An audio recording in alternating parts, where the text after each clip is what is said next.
Brendan Panikar, in the driver's seat tonight with the usual passengers, Craig Borden, Adam Corsair. Gentlemen, how does it feel to look out your window if you can see outside and see that it's still light outside at almost 7:30? Love it. It's freaking me out, man. It's like something good is happening. Right? Feels so damn good. And I went for a walk right after work, and 12 Celsius. So I know we were doing this whole conversion last week when we were talking about the weather warming up. So I want to say that's like around maybe mid to high 50s Fahrenheit for our American listeners and the two American co-hosts on the show. But beautiful, smells like spring outside. And my goodness, it smells like baseball is right around the corner. And I have to say as well, we are presented by Stadium Seed Network podcasts. Hit them up. That's where you can find a whole bunch of good sports content. But yeah, gentlemen, it feels like baseball's right around the corner, and it is. It's only 2 weeks away. How are we feeling about that? Are we ready? Yeah.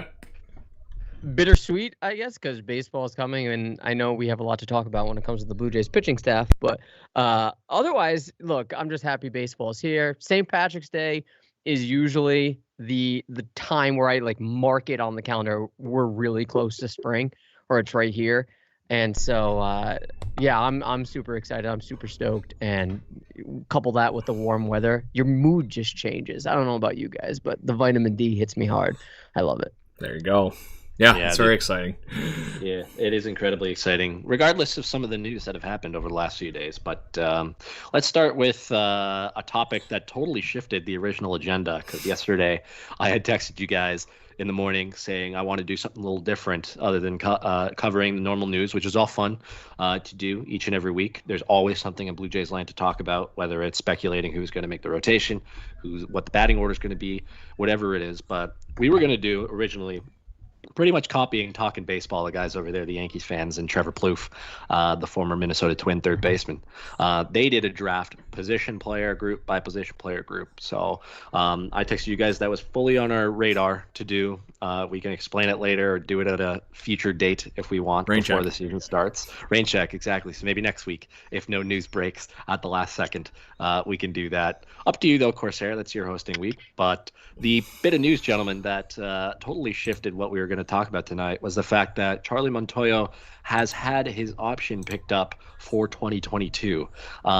Personally, I didn't even remember what the deals of his contract were like when he first signed it. I didn't even know there was an option on the table for 2022, but he's locked in. He's locked in for this year, obviously. They're in the middle of spring training, and they're doing pretty well. And they've already felt confident enough to vest his option for 2022. So, Craig, I want to kick things off with you on this one. I don't know if you want to put him on trial. I don't know what you want to say to kick things off, but what were your first thoughts, I guess, when you heard that? Because I didn't see a whole collective celebration on Blue Jays Twitter, but I also didn't see any negativity. So what were your thoughts on that? Because it's a little weird when there's not a polarizing reaction to news like this. No, what? It's not more Marcus Stroman tweets or whatever it might be.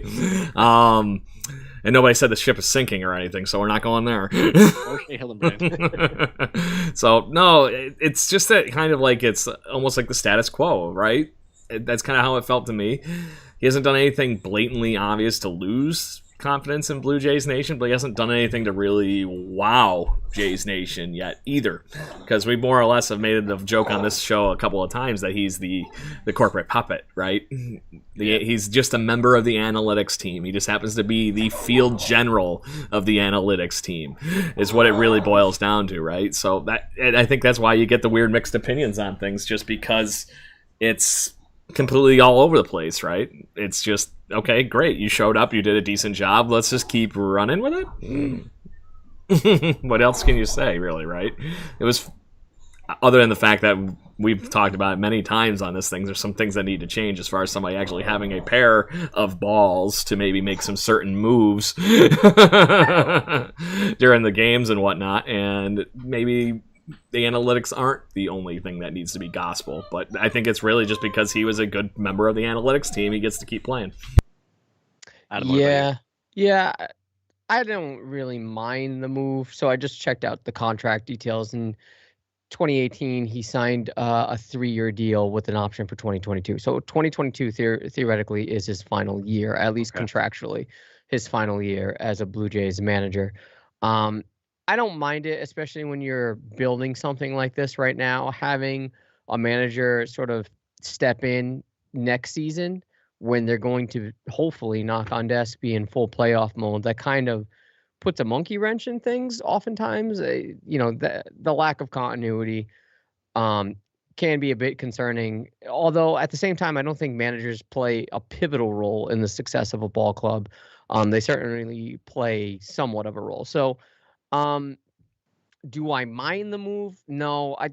Look, the contract was signed. Play out the contract, see what he can do, give him a chance to fail. And again, I don't put that the Shoemaker thing from the playoffs last year directly on him. That was, a team effort kind of thing when it comes to the analytics staff. I don't mind it. I still think he's a bridge manager.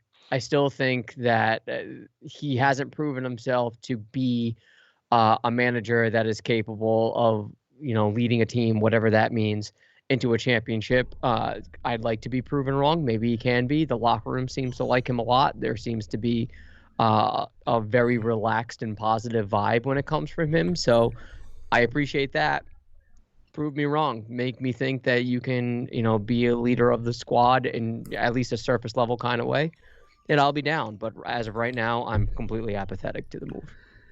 Is it a put up or shut up year?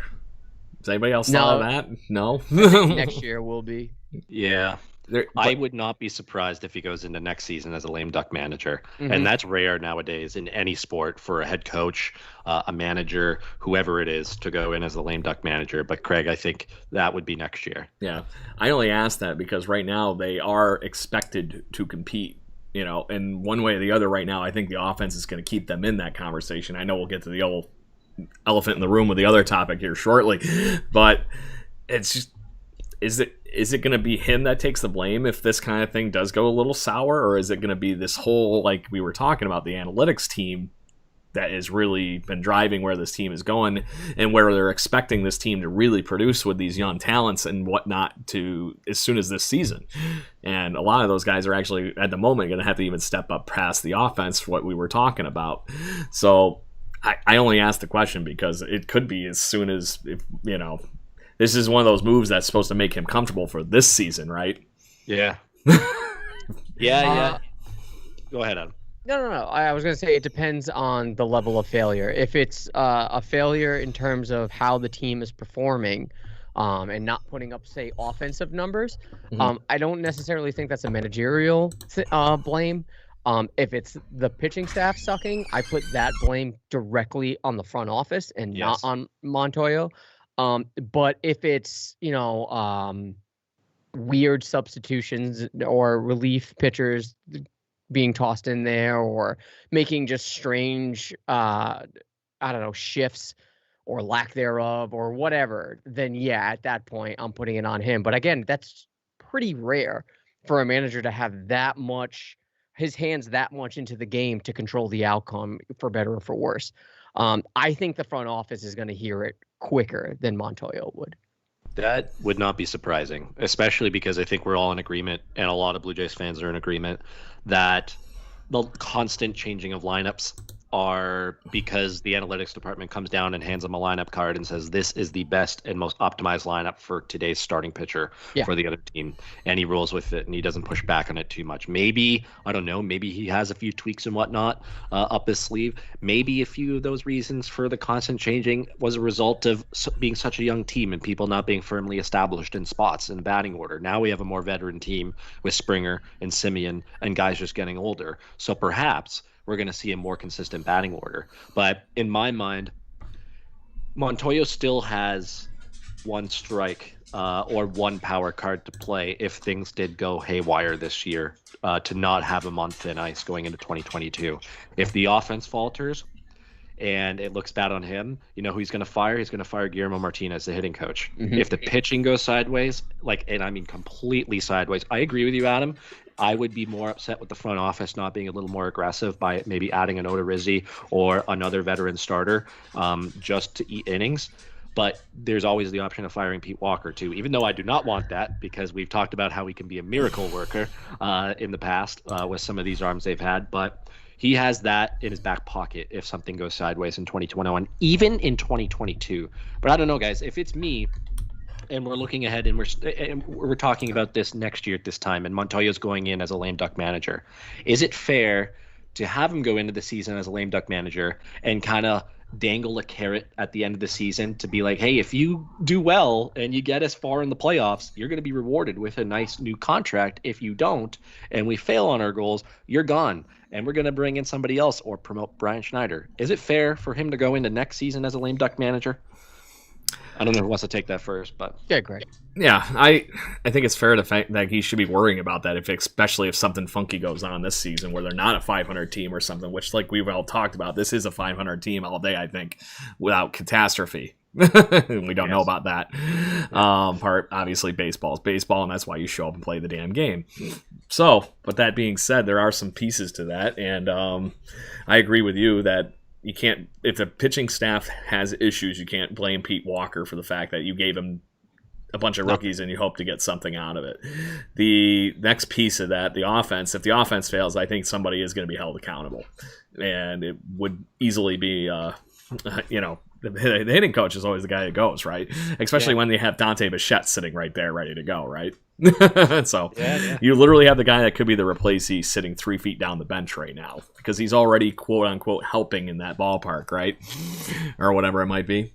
So it's going to be hard. I really think it's going to be. I think it's going to be one of those things that they're going to be wondering, they stay the status quo next year, or do they continue to evolve with the team evolving? Because there also could be the difference between somebody, bringing in a bigger free agent, manager, bringing in more talent to this team by having the proper manager or whatever it might be. And I'm not saying nobody wants to play for Charlie Montoyo, so don't hit me. So, George Springer did.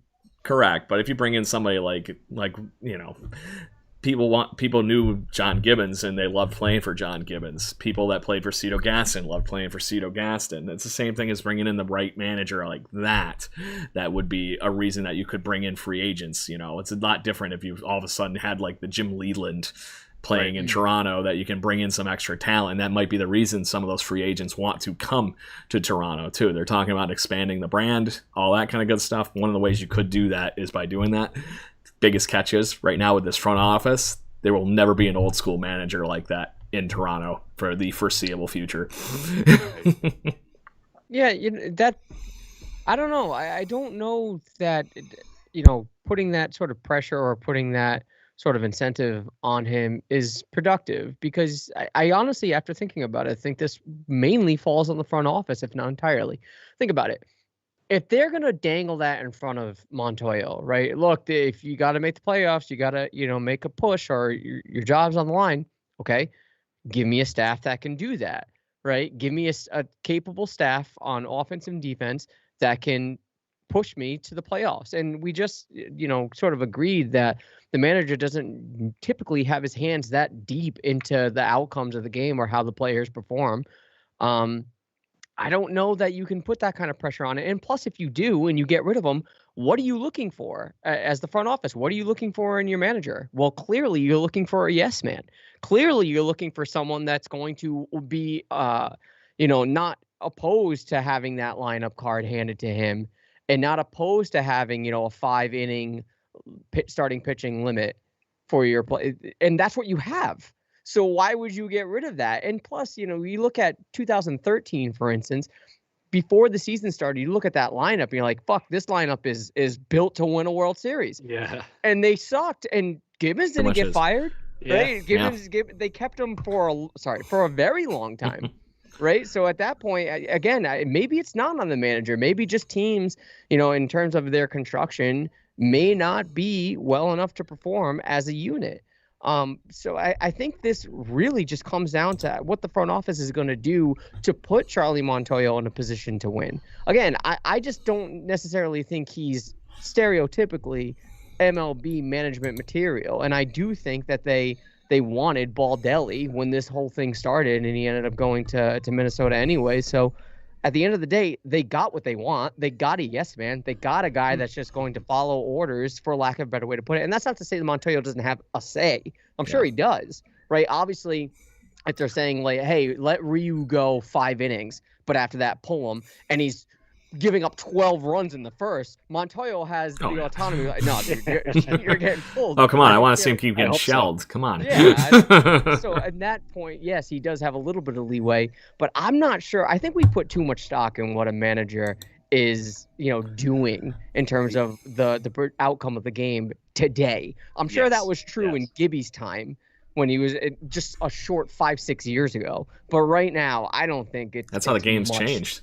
Yeah. It really is. You're like I said, you're a long ways away from the Jim Lelands or even Don Baylor and all them.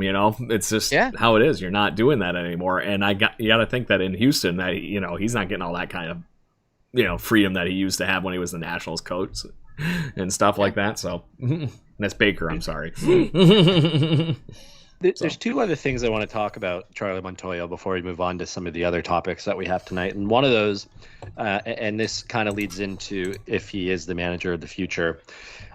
Do you guys think that there's a possibility that the way he approaches his pregame and and postgame press conferences with the media, that everything's all ho-hum and good and everything's happy and we're all upbeat and fine, when in reality things might not be fine? Because I can see that type of approach in the way he handles the media, which may be totally different behind closed doors, rub off the wrong way on a guy like Bo Bichette, or even in the future Austin Martin, both two guys who are incredibly hyper competitive. How do you guys feel about that? Because I've seen Blue Jays Twitter in the past criticize Charlie at times for being a little too happy, a little too, everything is fine, everything is great, we're having a good time, and there's nothing to worry about.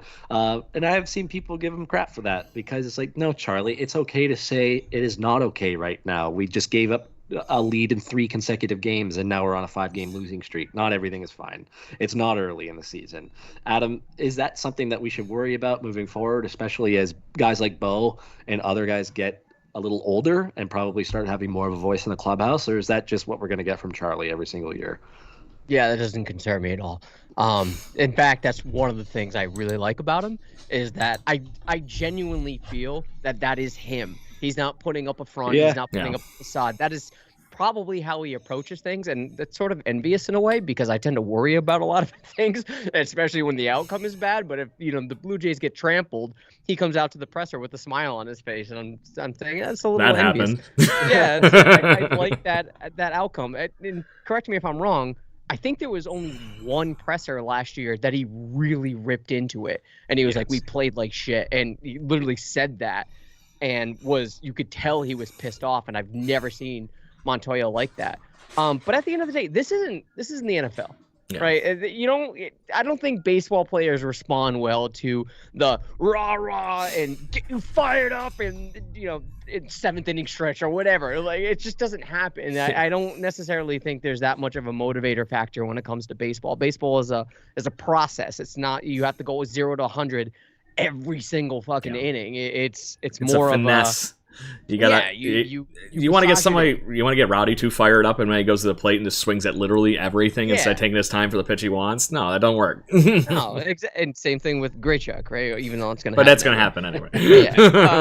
So no, that's one of the least of my concerns. I don't mind. In fact, it makes the presser at the end of the game a little bit more enjoyable to listen to.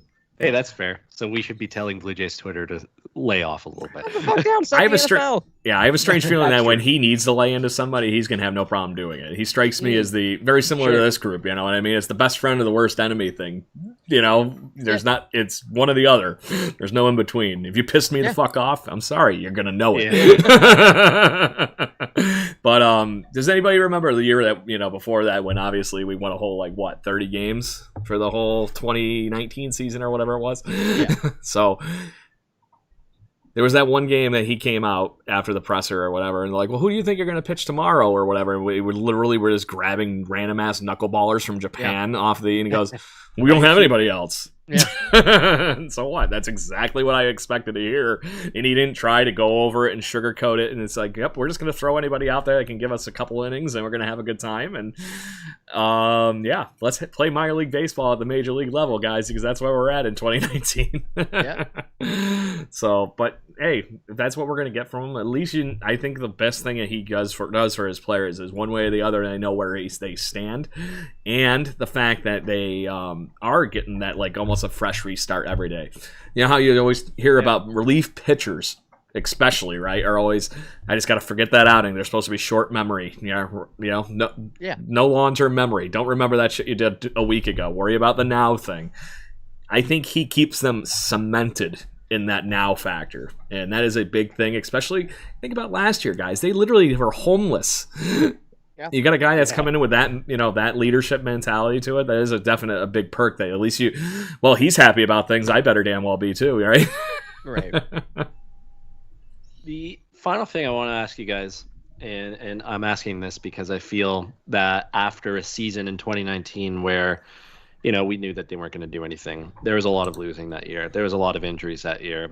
I'm not sure it's necessarily fair to judge 2019 on Charlie. But then again, he gets a 60-game season in 2020.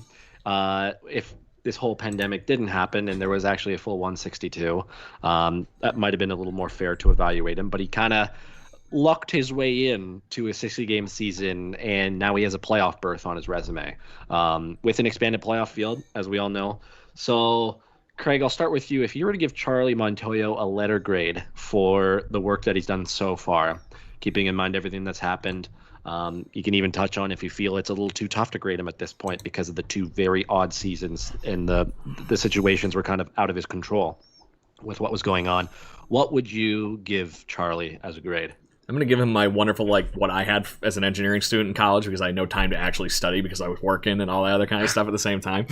So I'm going to give you that nice C+ or a B just for Charlie because I think the fact that last year doesn't happen as a 500 record if he didn't properly prep some of those kids that were up in 2019. I just think there's got to be some credit there. We all knew that season was going to suck. There was no way of looking at it any differently. We knew we were approaching the end of a rebuild, but it was really that 2019 started where we have no idea what we really are going to get out of it, right? Then 2020, we walked into a playoff berth because of some certain things falling, but I still think that team was going to be a 500 team regardless of the fact if it was a full 162. We were talking about it as early as spring training last year. This felt different, right? Yeah. And in the midst of that, I think it was just one of those things that it's a slightly above average period, but I think right now that's perfectly fine. And if we're still trending in the right direction, I'm just going to say it's just like my stocks, right? They're just kind of going like this slowly. As long as I keep making money, I'm okay. I agree. I was going to say a B. You can't really grade him on 2019. I think that's unfair. Craig's right. We walked into that season with the lowest of low expectations. No one, and I think that's why the Blue Jays gave him at that time 3 years plus an option. They committed to watching him for 3 years, right? And I think that's why they picked up 2022 is because even though last year was a success when it comes to a playoff berth, it wasn't a full season. I think the Blue Jays were committed to saying, we need to see what you can do with 3 full seasons. So we're going to pick up that option because you got robbed, or we all got robbed of a full season last year, despite the success. So having said that, 2019 being sort of a wash, 2020 exceeding the expectations, but you're thinking, okay, it's a shortened season. What could have happened with the full 162? We're going to give you a better roster now, better than last year. Now with improved talent, growing and falling into their place and, falling into their fitting in terms of the homegrown stars, we'll see what you can do. So at that point, I'm going to give him a B, and that might even be too much. Maybe I'm being too fair with that, but he certainly hasn't done anything to make me think, God, this guy's terrible. He just hasn't done enough to wow me, which is why I think he's a bridge manager. If this year, the team's successful and they're driving well and the attitude and the mood is good in the locker room or from what we can see on the bench and whatnot, then I'll have a lot more confidence in him. But otherwise, I think a B is a fair grade. Yeah, I think I fall a little more so around where you are, Craig, a C+. I think would be a fair letter grade in my books. And again, I'm not evaluating 2019. Maybe certain aspects of 2019 you can evaluate, whether it's bullpen management, because the last few years the Blue Jays have had a good bullpen. 2019 they had a pretty good bullpen too, for the most part. And last year, it is true, you have to be able to manage well enough in the amount of games that you're given. If this year was 140, you still got to manage them all 140 games to get them to the playoffs. If there's some cancellations of games and you only play 100 games, you got to still get them to the playoffs in those 100 games. So he did successfully guide them through 60 games to get to the playoffs. So I'm still a little skeptical moving forward. I would like to see, even though we agree that lineup cards are handed to him, I would like to see a little pushback. I would like to see not so much. Don't be so rigid in your plans, especially with pitching going into a game when it comes to openers and guys who come in from there. So I will give him a C plus. If I had a number to give him, right at a 70, right at an even 70. That's, I think, what I graduated university with, a 70 on the dot. And that was pretty accurate of the amount of effort I put into it. Good enough, but also not outstanding. And I think that's a good way to describe Charlie's job so far. Good enough, but nothing outstanding. And Adam, to what you said, nothing's wowed anybody to this point with what he's done. So you can't really get into the 75 to 80 plus range with a number score. Well, so. let me ask you, if you're looking for him to give a little pushback or whatever with the lineup cards, or how would you see that? I don't know. You'll never know about it. It's true. That's true.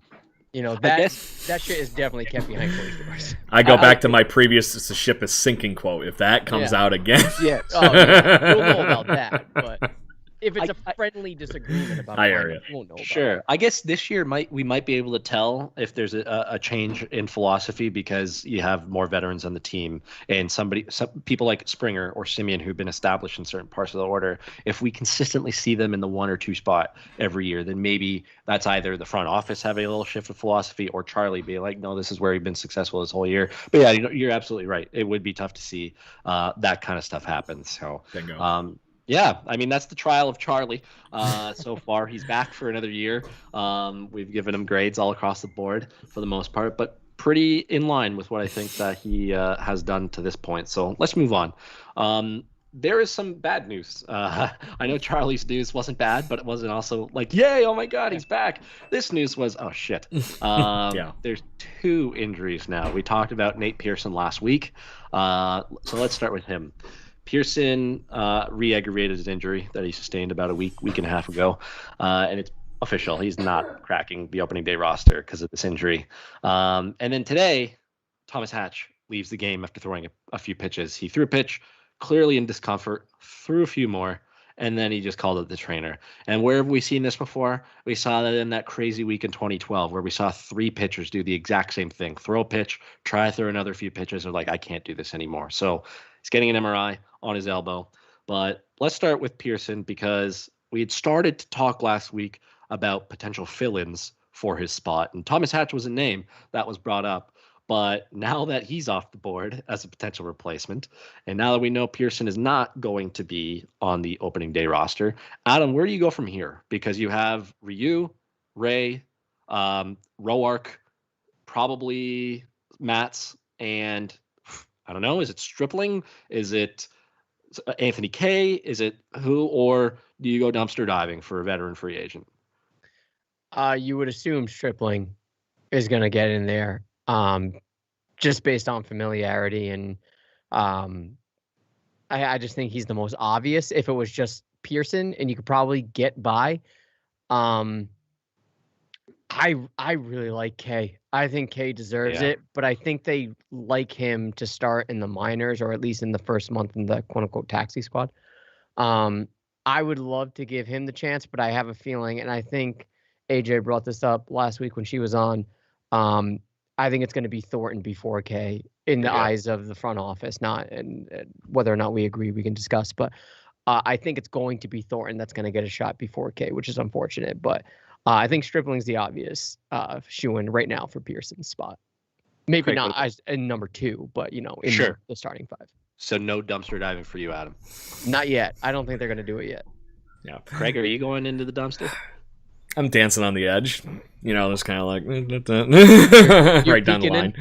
I'm peeking in because there are a couple decent names that are, unfortunately, I'm not ready to commit to Rick Porcello in an odd year. Oh yeah. But right now, according to projected WAR, I guess I'll just go through this and be this guy if you were peeking into the dumpster, because I went on Fangraphs and pulled it up here. Rick Porcello is the guy that has the best 2020 WAR. And is projected for a 1.4 this season. Not terrible. It's not terrible, but the also is you're talking. He's coming off of they're guessing he's going to get $11 million in a 2-year deal So somebody banking clearly on that even number I was telling you about. And for the Blue Jays fans that are listening that don't know this yet, if you're looking for one of the weirdest stat lines in all of baseball, do a baseball reference check on Rick Porcello's numbers, because you literally watch it go good year, bad year, good year, bad year, good year, bad year, and it's all about even numbers with him. So that being said, then you're going really quickly into guys that you start dropping off pretty quick that are in their late 30s in Anibal Sanchez, Homer Bailey, Cole Hamels is intriguing enough, and then we had Zach Godley. And then you're really getting into it where you're talking, okay, let's bring Edwin Jackson back, or Jeff Samardzija, or Mike Leake, because he was always Mike Leake was another one of Anthopoulos' favorites, right? Yeah, and Jay Bruce. So, and him and Jay Bruce, so we can finally nail that one down if we really wanted to. So, but those are really the quote unquote good arms on the free agent market, and we were I saw both of your guys' faces on that. It wasn't anything super intriguing. If it came down to the point that right now, if I was diving in on one of those guys, I'd rather just watch the youth movement happen, because we've been seeing some really good, talented performances this spring.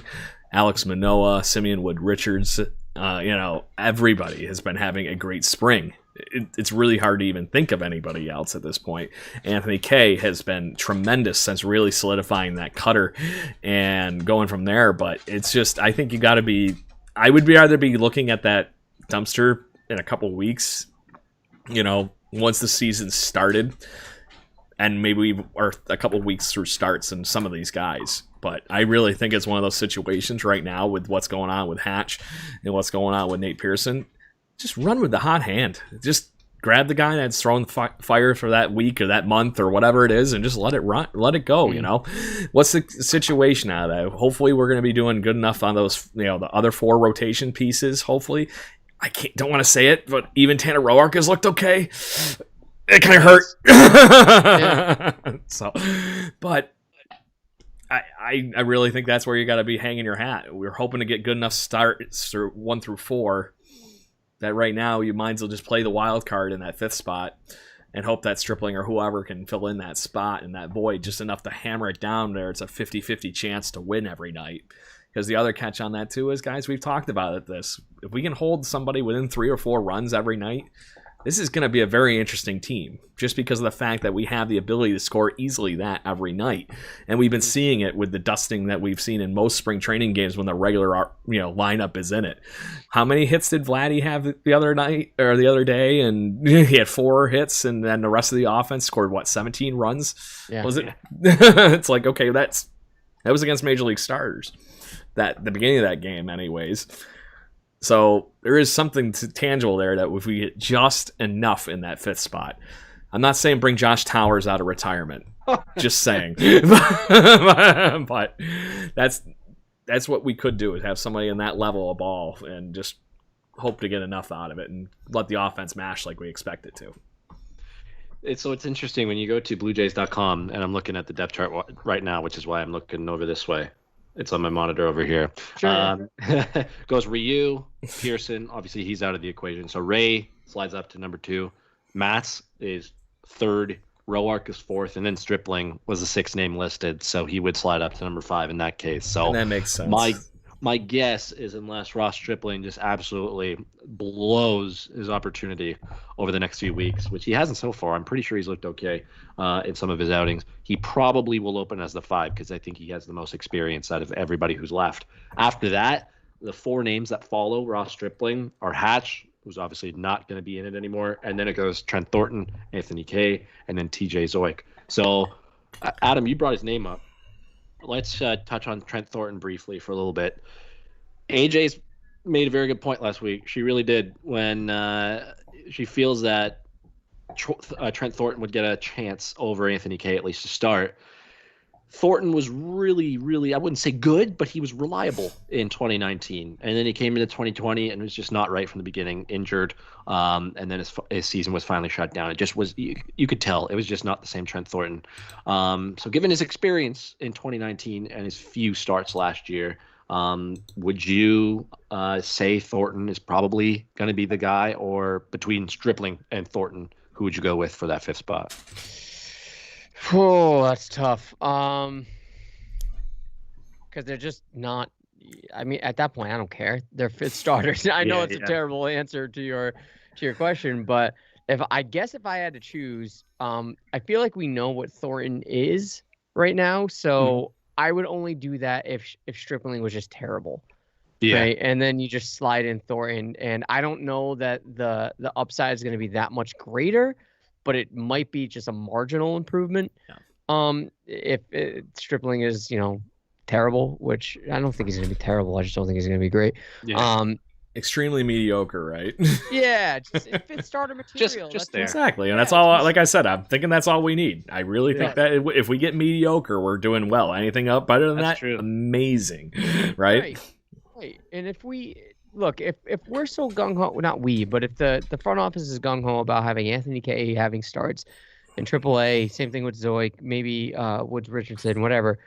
I'm thinking to myself, and again, Craig, no disrespect to your region, but do we really give a fuck about AAA baseball? Like the alcohol, I don't care anymore. I don't care. Like I almost wore my shit tonight too. Yeah, I don't care about their success. I really don't. I care about the Blue Jays' success. Yeah. And if it means you're seeing Anthony K just light it up, he's earned it at that point. He's earned that spot. Fifth starter or not, he's earned it. I don't want to see Baraki go back in.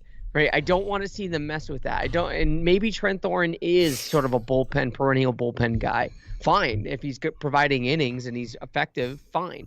But if Anthony K is showing that he can pitch, don't, for lack of a better way to put it, don't waste him in Buffalo. Let him be productive in an area that the Blue Jays are clearly sorely needing in starting pitcher. If you have that in your system, utilize it. That's why you traded for him. Utilize that. Yeah. So.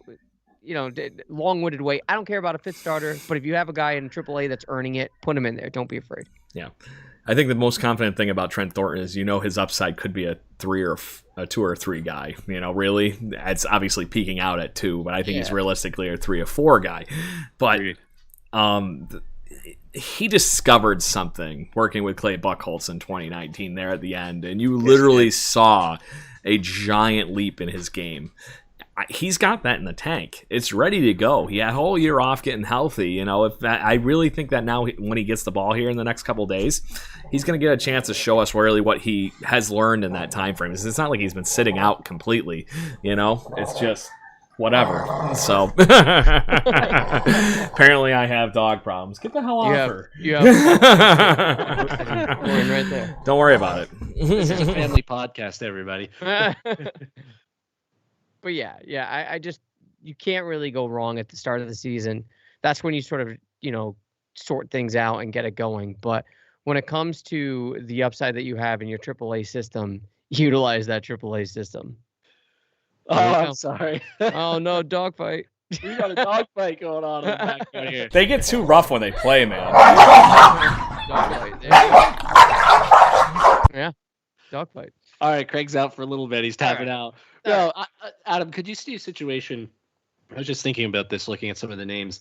Merriweather's in the bullpen right now. As of right now, I think he has a spot, potentially, unless they want to stretch him out as a starter, which I think they're still looking at. So when you get down to the 4th and 5th spots in the rotation, when you have Roark and either Stripling or Thornton, could you see a scenario where you have Anthony K ready to go out of the bullpen and Julian Merriweather, and you kind of do like a pairing so that they're both ready? You have like Roark with Merriweather to follow, and on the 5th day you have Stripling with K to follow, or K with Stripling to follow.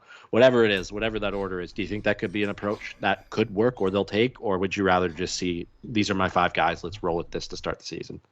I'm for whatever wins ball games. And if that's the strength and you're going to split up innings that way, again, we talked about this last week about how I feel, and I think you guys agreed a little bit to the point that starting pitching that, 1, 2, 3, 4, 5 is sort of diminishing, and it's just about conquering innings, right, and getting the most out you can per inning. So it's not in 2021 the most radical approach, and if any team's going to do it right now, it's either the Rays or the Blue Jays.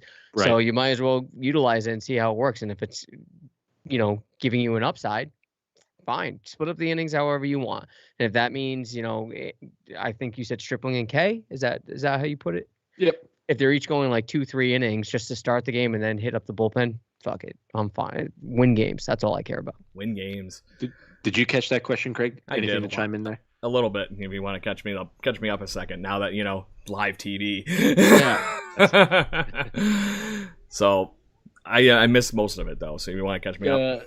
The question was, could you see an approach where when you get to the fourth and fifth spots in the rotation, and you have Roark and then a fifth guy going, where you could pair people up like Roark and Merriweather, and then Kay and Stripling, kind of just to cover your innings in case Roark implodes like he did last year, or Stripling implodes like he did a few times last year, or Kay as well. I think that those pairings are going to happen inevitably, just because they're going to be strapped for pitchers here and there and whatnot, just to kind of keep things going a little bit. Some guys are going to need a little bit of a stretch out, I think, especially in this season. They're going to be going from 0 to 60 from a 60 game season to 162, right? I think that's the biggest thing playing against all these guys. They're, they got soft a little bit, right? So in the midst of that, I think it's going to happen a lot. And I think especially at the beginning of the season, they got that extra roster spot, right? It really wouldn't shock me if they end up having to force, like we were just talking about, Stripling into the rotation for the fifth spot, that they're really going to probably bring up like, Kay, Zoik, whoever, and there's going to be some extra length guys there, just to be able to get them through those early months, because you're talking that they're going to probably come out and be like almost like extended spring training, right? Yeah. 4 or 5 innings, and then they're going to be gassed, and you're going to have to bring out the next guy, and I think that's honestly how they're going to end up having to figure out their rotation. They're going to just see who's doing better, and it's going to eventually form itself into something a little bit more normal, I think. But I think the Blue Jays fans should be prepared for the beginning of the season to just look really, really weird on the mound, because I really think that they're just going to be shuffling things around, because there is no guarantees in this outside of Ryu, really, right? Everything else is a complete wild card. And we've talked about it a couple times, it's all about the same level of talent, or you're hoping about, for the upside of all these guys. Even out of, Ray and Matz, you're still hoping for bounce backs to 2 years ago, 3 years ago. What's going to happen? You have no idea, right? Yeah, I don't want to scare everybody, and we can talk about this a little closer, but going through the rotation as of right now, there is a very big chance for implosions from 4 out of the 5 guys after you go by Ryu. Like Ray could walk the planet and then be out after a few innings. Matz could also walk the planet or give up a few bombs and he's out. And then you got Roark, who knows what he's going to give you this year. Because you're right, there should be some credit. He has pitched decently well so far this spring. He ran into a little bit of a wall his last outing, but he did pitch really well until then. And then who knows what you're going to get from the 5 guys. But anyhow. I want to mention one last thing. I don't know how much you guys have seen of Zoik so far this year, other than the fact that Minor Leaguer pointed out the other day his number was all kind of dipped, just like his sinker is. So it was kind of amusing to see that picture of the back of his jersey. It looked like it was good, and then like somebody doesn't know how to put, stitch numbers on a jersey for somebody that's actually played at the major league level. It's not like he's 99 or something like that on the non-roster invite numbers, but his sinker has looked completely different, similar to how Anthony Kay has been having the great spring so far with his cutter. Zoik looks like he might have taken that next step, so it's been some encouraging things of we can see some more upside out of all these guys, but it's like we were talking, it's just going to be a complete shuffling of who steps up and takes those spots away. Yeah, no, absolutely. Good point. So there's a few other topics I want to cover, and we'll see where we're at. But the first is yesterday, the Blue Jays put out what looked like what would be very close to an opening day lineup. So I'm going to read this off to you guys really quickly. I'm sure you remember what it is, but in case you don't, and in case any of our listeners don't remember, yesterday, 1 through 9, George Springer in center, Marcus Semien at second, Bo Bichette at short. That's 1 through 3. 4 through 6 was Teoscar at DH, Vlad at first, and Lourdes in left. So, and the bottom half or bottom third of the order was Biggio at third, Grichuk in right, and Jansen at catcher to round it out. Now, Roark was on the mound, so obviously on opening day, that won't be the case unless something went incredibly, incredibly wrong. But the batting order, at least, looks very, very, very close to an opening day lineup. Adam, I want to start with you on this one. Is that what you envision the opening day lineup to be? Guys slotted in at DH like Teoscar and Grichuk in right, or would you rather Teoscar in right and Rowdy at DH? There you go. What that's the one I did. That would obviously shift the lineup a little bit more, because I think I would have Rowdy a little lower. If anything, where was Grichuk? 8? Grichuk was 8. Yeah, you might want Rowdy a little higher because you don't want him that low. It's the lefty I don't thing, want to. right? Yeah, I don't want to put Cavan at 8 either. Again, I think we talked about this. This lineup is just going to mash either way. Yeah. To me, that's fine. That works just fine, and it's dangerous. At least 1 through 6. I'm thinking, oh, I can't count on my boy Cavan. 1 through 7. That's just deadly. That's a deadly lineup, right? And it's full of pop.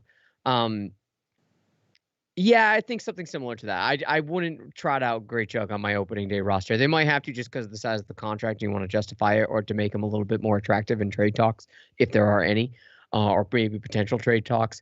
But other than that, I think it's good. So I guess fine. Put Cavan at 8. If you have to put Rowdy at 7, that's fine. Whatever. Otherwise, it's fine. Craig? I'm going to make a sweeping declaration, so step off. Randall Grichuk will be this year's Kevin Pillar, traded in the first week. Oof. Well, that's not crazy. That'd be interesting, actually. Tell me why. They've now seen what Jonathan Davis can actually do, right? Yep. Worst case scenario, I really think that he's forcing their hand to do something. And they can use Grichuk to get something, hopefully. And especially now that we're talking all this pitching shit that we literally been just laying out. I don't even care if it was somebody for like one of those guys level that I'm not paying like I would have to pay Rick Porcello right now from those free agent bins I was telling you about. Wouldn't you take a flyer for trading Randall Grichuk for some random guy right now just to hope that you have an extra arm to be able to chuck out there? Definitely. Maybe, kind of. You'd have to eat a lot of money though. That's the thing, because if you're getting a random guy, you got to imagine that random guy's not getting paid what Grichuk is getting paid. I would think so. So you'd have to eat a lot. Yeah, or it's trading send off guys around, right? Right. Yeah. I still don't think we're ever going to get David Price from the Dodgers. Yeah. As much as I want it. Yeah. Maybe at the deadline. Maybe at the deadline. So, but anyway, back to the lineup part. I can't start Randall Grichuk on this lineup with these other guys. I really can't. I can't think of a way to justify it, regardless of the fact that he is still going to probably somehow manage to run into 20 bombs, 30 bombs maybe this year, just because he has that amount of tremendous pop in that bat. Correct me if I'm wrong. Isn't he still listed as one of the guys consistently each year as far as exit velocity is concerned? Yes. Isn't he usually in the top 25 each year or something like that? It's something nuts. And it's like, well, okay, when he barrels the ball, great. The problem is when he's swinging and missing at 75% of them, there's a little bit of a wash there. But I got it right now at a minimum right now for the DH and first base spot. I have to reward Rowdy Tellez. The guy has had one of the biggest springs in Blue Jay baseball history basically so far. And the last few times we've seen that kind of production in spring, Jose Bautista hit 52 home runs or something. It's like that kind of nuts. So I'm not saying that he's going to run off and do that, but the fact that you've got to reward the fact that he has clearly put in the work and is the better player, I think, in that lineup right now, and the only fucking lefty. Yeah. Well, here's the thing. This is where I think a few variations happen, is when there's a lefty on the mound, Grichuk is in right, Teoscar is at DH, or maybe Vlad. That's probably what it would be. Vlad plays first. Rowdy, unfortunately, are on the bench against lefties. Sorry, yeah, against lefties. And then Randall plays against the righties, yep. Or I mean, plays against the lefties, Rowdy against the righties, yep. Rowdy against the righties, right. So, yeah, Rowdy against the righties where Grichuk is on the bench, or maybe Teoscar has a day off and Grichuk plays right. But then with DH now freed up, Vlad goes to DH and Rowdy plays first base. So if that's the only variation, I would probably put Rowdy up near 6 and bump Vlad up to 4 and Lourdes in 5, and then everything else stays the same for the most part. But man, that top 3 could score a ton of runs because Springer's going to get on base and Simeon's going to get on base, and then you got Bo, and then you got Vlad, and you got just Teoscar, just a whole bunch of guys from the mash. It at its best, and this is asking a lot, but it may not look too different than the amount of runs that were being scored in 2015. I'm just putting that out there. It's not too crazy to envision that happening. Yeah. I'm trying to look up our single season runs scored record because I don't remember what it was off the top of my head. But Are you guys in agreement with me that I think Marcus Semien in the 2-hole is exactly where he needs to be, regardless of what fallout is handing around him? Just the fact that he is the veteran bat and he has tons of pop, and we've already seen that on display this spring. I really am still toying with the fact of who bats leadoff between Bo or Springer, but however, which one lands in whichever place, it's still your 1 or your 3 guy around Semien. And I think I got to go with the guy that got me there last year was Teoscar Hernandez. I got to play him in my 4-hole, I think. I really don't see anything different than that. And then having the ridiculous of just having Vlad and Gurriel in a 5 and 6 hole in a major league lineup. Yeah. That's the stuff of dreams right there, fellas. I don't care who you are. And then the other fun part about this is that we keep missing about and we keep hinting at this legend eventually too. If Danny Jansen doesn't hit, you're going to have Alejandro Kirk batting in the fucking 9 spot. Yep. Yeah. So it's just nuts. So let me see if I can find that stat like I was talking about, because I don't remember what the hell the collective teams for the season score was. Yeah, no, go for it. I'll move on to the next one while you look that up, Craig. So another topic that I want to move on to, unless there's anything else anybody wants to add to the batting order. Pretty straightforward. I'm good. One of the other topics I want to cover, and I thought of one in my head that we can just touch on very briefly at the end of the show, but one of the ones, Adam, you sent this to our little group text today. A little 2 paragraphs from The Athletic, I'm assuming. Yeah. Saying Buck Martinez lives in, and this is talking about the television coverage. Saying Buck Martinez lives in Dunedin, where the Blue Jays will host their first 2 homestands of the season. He said color analyst Pat Tabler lives in Cincinnati and will be able to travel south for the first 2 series next month against the Angels and the Yankees. This is where it gets tricky. Dan Shulman is going to be calling games from the studio in Toronto, presumably the same studio he called all 60 last year, with either Martinez or Tabler offering the analysis from their homes. That means Sportsnet broadcast will unfold from 4 different locations, with one production team on site and the other in Toronto, with the play-by-play voice and color analyst working separately. The setup is extremely tricky, said Corte, and I don't know who Corte is, but yeah. Reading all that makes my head hurt. Do you want to defer to your resident electrical engineer? Yeah, sure. Yeah. How is this going to work, man? Time syncing is going to be insane. We watch this game together usually every week, but you Brendan, you're watching it on the live Canadian feed. Me and Adam are watching it on freaking MLB.TV, which even in between us it tends to be off. So just think about that. And how messed up it is with our chat group and how delayed it already is. There is going to be like a 5 fucking minute delay for somebody sitting in the ballpark, the few people that are allowed to go, unless we're in Florida, and apparently everybody's allowed to go in Texas too. So there's that delay when we're just chit-chatting through text messages. They have to delay it to the point so that they make sure that they're all sunk up just here and there. And then it's got to be broadcasted.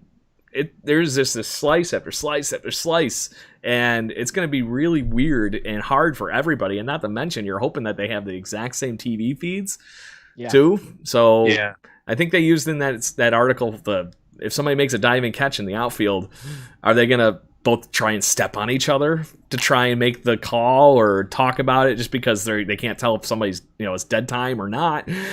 There's a lot of handshaking on that whole thing, and they have to be doing something like what we're doing here at least, I think, because they have to be able to see each other just to pick up on each other's cues or something. There's got to be another layer to this that they didn't mention in this article, because like I said, the technical stuff alone for the audio to be able to on track with all the video and be put into the right places too is a whole nother freaking thing. It's like a freaking making a Star Wars movie all of a sudden where something could have been some symbol is sitting in the ballpark. It's nuts. Yeah, to me that was my biggest worry, is having things not in sync, right? And Craig, you nailed it. You and I watch the MLB TV feed, and Brendan, you watch the Sportsnet feed direct to your television. There have been times where we've done a podcast, and I remember distinctly the Danny Jansen Grand Slam. You stood up, and Craig and I were a few moments behind, and you were like, I don't want to spoil it. I don't want to spoil it, right? And so I understand that there might be some delay. My fear is, when it comes to the the radio broadcast is you got to pump Right. in 4 different audio channels, 5 different audio channels if you're counting the noise in the ballpark, right? Because some of these games are going to have live crowds. You want that in your atmosphere. How are you going to pipe that in? And if you're going to pipe that into, say, Shulman's direct, that means you have to base everything off Shulman's feed, right? Because if he's watching the game with the sound and there's a hit and say Tabler doesn't hear it or Buck doesn't see it yet or whatever, it's going to be all messed up. So what I think is going to happen is somehow Sportsnet in their, infinite money that they have in their pocket is going to find a way to give them the most ridiculous internet speeds in the world and be able to just have everything synced up. They've said it's new technology, right? So they have something at their disposal. In the article, they said this, that I don't think the average person has. And if anybody's going to do it, it's a conglomerate like Sportsnet. And by the way, the person you were referring to, he's vice president of Sportsnet. Okay. So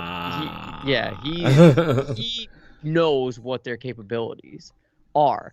No, correction. He's been told what their capabilities are. Sure. Exactly. Yes. He's the just get it done kind of guy, right? Eventually, hopefully this is not an issue that's going to be long-standing. Hopefully by July, August, Brennan, I think you mentioned some sort of timetables when we think borders might be open or when personnel will be able to travel for work at the very least, maybe not for just visitors. If they end up having Toronto baseball in Toronto in late July, early August, then this is moot because everybody will be in the same spot. And it won't matter. But for the first couple of months, brace yourself. We thought we were pissed off about the radio feed alone before. Yeah. You might want to just not, because at least for MLB TV, Craig, you can turn off commentary and just listen to the sound of the game. Yeah. I might be inclined to do this. I'll give it a shot for the first couple of games. But if it's all over the place, I might be inclined just to do that. It's incredible. This is what I don't. So I'm guessing that they want to have Buck in Dunedin so that he can go around the ballpark and just be really close to the team. I don't understand the need to fly Tabler down there as the article says he might be doing. Why He's in not Cincinnati? That's actually a day's drive, right? So, but why not not too have bad. him come up to Toronto and be in the studio with Dan and have Buck kind of be like a Hazel May or a reporter for a little while, and then you have Shulman and Tabler in the studio in Toronto, so then you can eliminate a feed from somewhere, and maybe you have Buck checking in from the stands, or I don't know how they can do it, but it just seems like they're overcomplicating it in my mind. Just tell Tabby to come up here, call it the exact same way you called the games last year, with Dan in the studio with a color guy, and unfortunately it's Pat Tabler. Of the two, I'd much rather Buck. Yeah. But if it's Tabby, whatever. It is what Can it I make is. a fun comment? Of course. I just had this awful, weird image of Buck Martinez roaming around the cardboard cutouts going, and what do you think of the game tonight? And then holding up the microphone and just interviewing cardboard cutouts of our friends. What are they going to do if and when they go to Buffalo, though? See, with the cutouts? There was an announcement today that might change all these timelines.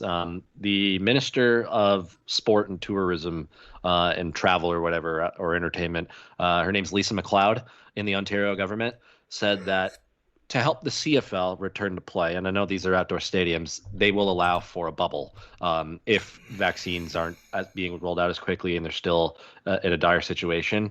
And that would be around June time. So as vaccines ramp up in the United States and they're more available for Americans, and the Blue Jays playing in America primarily for the first month or two of the season, let's just say they get their vaccines and other players do, that news to me signals that they may be able to skip Buffalo entirely and be in Toronto by Canada Day. Yeah. And that to me, that's just another reason. Just tell Tabby or Buck to come up to Toronto so they're already here and they're isolated. And then you could be like, yeah, well, now we can go to the Rogers Center and call games from there whenever they're there. And there won't be a fear, hopefully, of allowing at least sports teams to travel here. And they're even talking about letting fans into Scotiabank to watch the Leafs somewhat soon, too. That's not approved, but it's on their radar. So momentum is on the Blue Jays side to potentially skip Buffalo entirely, but I'm sure Buffalo is still on the agenda for a worst case scenario. I'm looking at the article right now, and I'm wondering, where's Wagner? Wagner's he's going to appear on the television broadcast and will also appear on radio outside of regular game coverage. He So must be in Toronto, why not just do him and Dan? right? If he's That It would be so solve much better everything. anyways. Yeah, that would solve In unison, everything. fellas. Yeah, just say, Tabby, Buck, take the first little while off. We'll call on you to be an analyst from time to time during the broadcast. We'll maybe set up little segments for you in the pregame show. But Wagner, let's run with it for the first little while. And I think he would be great at that too. Him and Dan are both leads, though. So, like, you can see, not to say that either couldn't, but obviously Dan would be the lead guy. Sure. Yeah. And Wagner would have to take a back seat, sort of, or just feed off him, which I think he's perfectly capable of doing. Yeah. And I don't think he would mind. But to me, if he's going to be in Toronto anyway, like, you're just forcing Buck into this. Yeah. Why? Yeah. Wagner's fine. Right. And that would solve the radio issues because he knows how to broadcast radio. Yeah. Too. Correct. Right. It'd be a nice Solving 50-50. Yes. That Yes. 50-50 really would help. And in fact, like, if Buck is going to be in the stadium, like I said, what's the difference between they just, when they think he has something to say, you just bring him into the conversation, and it's a 3-man booth similar to what we got going on here. That I don't, like what they do with the Rash. Exactly. So, and you can even have that a little bit more loose than that arrangement, and I think it would actually work. And then, no offense to Buck, but honestly, a little less Buck ain't gonna hurt me. No, I'm fine with it. Yeah. That is literally how we started this show. Just saying, it was to get rid of Puck and to get rid of Pat. So More so Pat for sure, but yeah. So but yeah, no, I don't get it. And it's a good question, Adam. I have not heard any official plan. Oh, I guess those are the official plans for Wagner, but where he's going to be stationed, because I know that the radio guys on Sportsnet every day are in studio with plastic separating both of them, so they're in studio. So I'm assuming if he's doing TV, he will be in Toronto, going to Rogers headquarters every day. So, like, real quick, I'm reading the comments of the athletic article, and this dude Steven actually said, he goes, they still don't really answer the question. If Dan is already broadcasting from a studio in Toronto, what was stopping Rogers from putting Wilner and Wagner in a studio in Toronto and broadcasting for the radio like they did last season? This is clearly cost cutting. I think this is all it comes down to, is that they don't want to have two people in. Yeah. But this sounds like it's going to be more expensive anyway. Right? New technology alone, right? This is like Absolutely. So I just thought it was hilarious where you went with that comment there, because all that popped into my head is, okay, a train leaves Chicago going 50 miles an hour, and so on and so forth, and then a train leaving Toronto goes this fast. How will they collide? It's going to collide. The answer is yes. It's going to do it, and very shortly. Yeah, look, this is making my brain hurt, as I'm sure it's making your guys' brain hurt. And you know what? We'll see what happens. I'm sure there's going to be some more details on coverage over the next few weeks. Look, it's crazy. We are exactly 2 weeks from opening day eve, which is crazy to say. So there's one more show before we are a day away from opening day. But guys, I don't know if we touched on this really quickly. I know we're getting a little long here, but did we touch last week on Texas allowing all 5,000? Yeah. So let's talk about that briefly, because that was a topic that we did not get to last week. So some people probably still very much remember this, but for those who have forgotten, because it hasn't been talked about much last week, the Texas Rangers, well, Texas state is completely open and you don't need to wear a mask. You can do whatever you want. Yeah. So the Texas Rangers were the first sports team to take these extremely loose restrictions, say we don't give a fuck, because they are allowing 100% capacity if their home opener sells out. And to be honest, I would be shocked if it's not sold out, because there's enough people in Texas who would either be anti-mask or just not scared, or people young, or just people dying to do something and going to a game. There's 45,000 seats or so in this stadium, and figures for the home opener, it's the Blue Jays that are playing in Texas for this. So they will be in a stadium with both teams, both coaching staffs, front office, and 45,000 other people potentially yelling, screaming, drinking, doing everything. And I mean, look, if it were me and I was there for the first time, I would be stoked to go, and I would be thrilled, and I would be loud, and I would be drunk. But at the same time, this scares me, guys. Like, this scares me a little bit, having 45,000 people in a massive ballpark. And there's going to be a lot of people who do not wear their masks because they don't have to, or people who wear their masks will have them pulled down because they're going to be drinking and eating the entire time. Yeah, exactly. It'll be picking up all the food or drinks that you accidentally spill. So, Craig, any thoughts on this? Are you scared for any potential for transmission of the virus to Blue Jays players because they're in an enclosed facility? I'm assuming the roof will be closed, but maybe not. It's Texas, it'll be open. I would hope so, but this is ridiculous, and figures it's the Blue Jays playing in this game. Course of our luck, right? Right. So we get to be the team that opens up the freaking ridiculous monster Home Depot that is the the Texas Rangers ballpark. The toaster oven. Yeah. Or what was it? Some people were calling it the house that Odor built, and that's why it looked like it looked like. So, but oh my God, I didn't even think about the Blue Jays being the home opening team. That's just horrible. Terrible luck.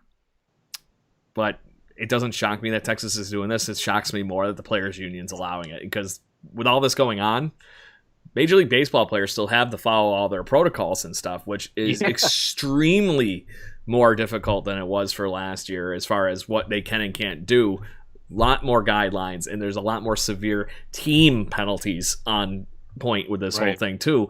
So in the midst of that, if I'm a Blue Jay player having to go to Texas, I'm literally going to go from my hotel room to the ballpark, and then I'm going to run out of there as quick as I humanly possibly can, because it is just a high-risk situation, and it shocks me the fact that Major League Baseball is even allowing this to happen, period, let alone anything, because Major League Baseball has been one of the ones pushing the whole proper implementation of all these rules, and we're not there yet. We are not even... Yeah, we were talking about before the show that we're not even close to a quarter of the country here in the U.S. being done yet with vaccines, and it's very sporadic around the states. So even that quarter is very, very divided up. Yes, Texas is the biggest state here in the U.S., but it's not there yet, and I can't believe that they're allowing this to happen. But I can only hope the best and that the players do what they're supposed to and go from there. But I agree with you that not everybody in that crowd will be wearing a mask, and it's going to cause a problem. Yeah, Adam.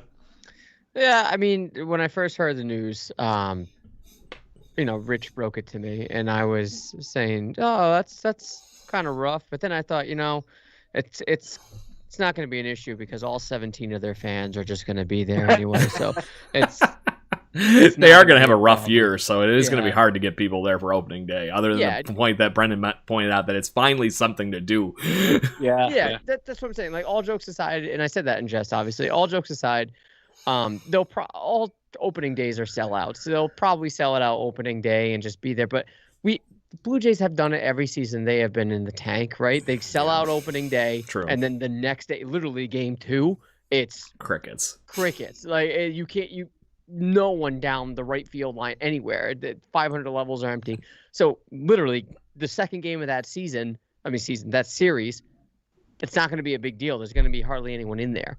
And I don't think, although I love baseball, I don't know that people are clamoring to go to baseball games where they could just go out and do anything they want anyway and live normally in Texas, quote unquote, normally. So I think, all jokes aside, game 1, it's a little concerning. Other than that, I'm not worried about it because there's going to be hardly anybody there. Mark my words. Sorry, Rich, but mark my words.